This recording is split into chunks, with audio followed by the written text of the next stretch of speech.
Hello everybody and welcome back to Torque and Tales. Today we're going to be talking about a couple topics, mostly the kind of stuff that keeps car culture alive at 2 a.m. The legends, the late night racers, and the ones who pushed the limits long before it was cool to post about it. So grab a drink, kick back, and let's dive into one of the most mysterious, respected, and downright legendary underground racing scenes ever. And along the way we'll hit a few detours, some real stories, and some rumored legends. You can decide which ones you believe. Now before we even talk about the Midnight Club, we gotta set the scene. It's the late 70s in Japan. Car culture is exploding. You've got the oil crisis changing what people drive, the Japanese economy booming, and young gearheads looking for somewhere to blow off steam. They had the cars. Skylines, Fairladies, RX-7s, Supras, and they had the highways.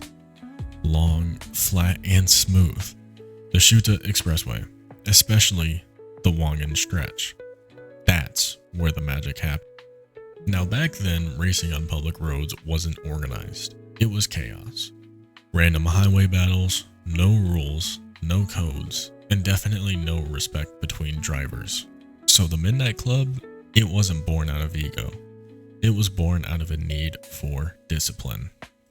The Midnight Club started around 1987, Tokyo's most secretive group of street racers. You couldn't just roll in, you had to be invited.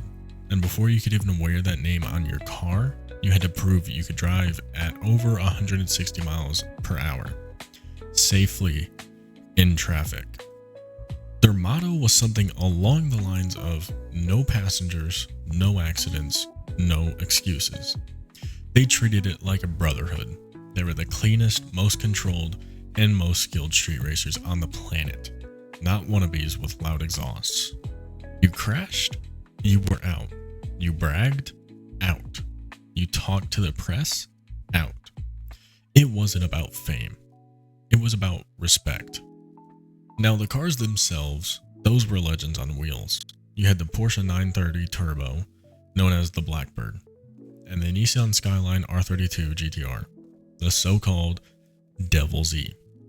These cars were tuned within an inch of their lives. Some were rumored to hit 200 miles an hour, even back then. And that's not some dyno sheet flex, that's actual highway speed. These weren't drag races either. The Wangan was a rolling runway. It was about top speed, endurance, and precision. One mistake, one bad downshift, and it was over. Now here's where it starts to get into legend territory. Everyone's heard the story. Blackbird versus Devil Z. The Blackbird, driven by a doctor who spent his nights racing the Wangan, and the Devil Z, a cursed Fairlady Z that no one could control. It said every driver who tried to tame it either wrecked or walked away shaken. That rivalry inspired Wangan Midnight, the manga and anime series, which, by the way, is more fact-based than people realize. The real Blackbird? It existed. The real Devil Z? Not exactly the same, but there were several Z's built to that reputation. It became the eternal story of man versus machine, speed versus sanity. Now the Midnight Club ran almost a decade, but in 1999 tragedy struck. During a high-speed race involving some Bozozuko drivers, that's the loud, lawless motorcycle gangs. A few spectators got caught in a crash. People died. The club had a strict code about safety, and after that, they quietly disbanded. No grand finale, no last race.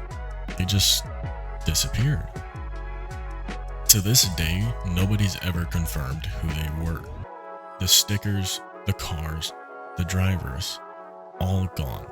Some say a few members still meet years later, but no one knows for sure. Now, let's drift into the weird stuff, the legends that never got confirmed. One of my favorites is the Phantom R34. Supposedly, after the club broke up, a lone GTR started showing up late at night. Matte black, no plates, no stickers, and it would only appear when traffic was light, blasting past cameras at 320 kilometers an hour. But never getting caught. Now, police could never confirm it. Some say it was an ex-Midnight member. Others? They say it was nobody. Just a story that grew every time someone spotted headlights that didn't match any listed car. It became a ghost story for car people, a modern urban legend with horsepower. Now, the Midnight Club wasn't alone. Every country's got their own version. In the US, you had the Cannonball Run, which was a real illegal coast-to-coast race. In Germany, Autobahn duels with unmarked tuner cars. In Australia, the Midnight Spares crew, ripping up the outback in stolen muscle. These stories spread because people love the idea of freedom behind the wheel, not chaos and not recklessness, but that feeling that you and the car are the only two things moving fast enough to matter. Now, today you still see it. Every time someone tunes their car, not for looks, but for the feel. Every time a meet happens at 2 a.m. in a parking garage, quiet and respectful. That's the spirit of the Midnight Club. You'll never find them on social media. You won't see flashy TikToks or plates on display. It's a code that survived the noise, and that's why the name still carries weight. It wasn't about breaking the law. It was about breaking limits. And before we wrap this one up, I'll leave you with this. Sometimes the truth and the legend blend together. And maybe that's the point. Maybe the real Midnight Club isn't about who drove what or how fast they went. Maybe it's about the idea that there's always someone out there chasing perfection, even if nobody ever knows their name. That's what keeps car culture alive. Not trends, not clout, just passion. Alright folks, that's going to wrap it up for today's episode of Torque and Tales. We dug deep into the mystery of the Midnight Club, the real, the rumored, and the stories that refuse to die. If you liked this episode, stick around, because next time we're diving into another corner of car history. Maybe a little more smoke, a little more steel, and a lot more stories.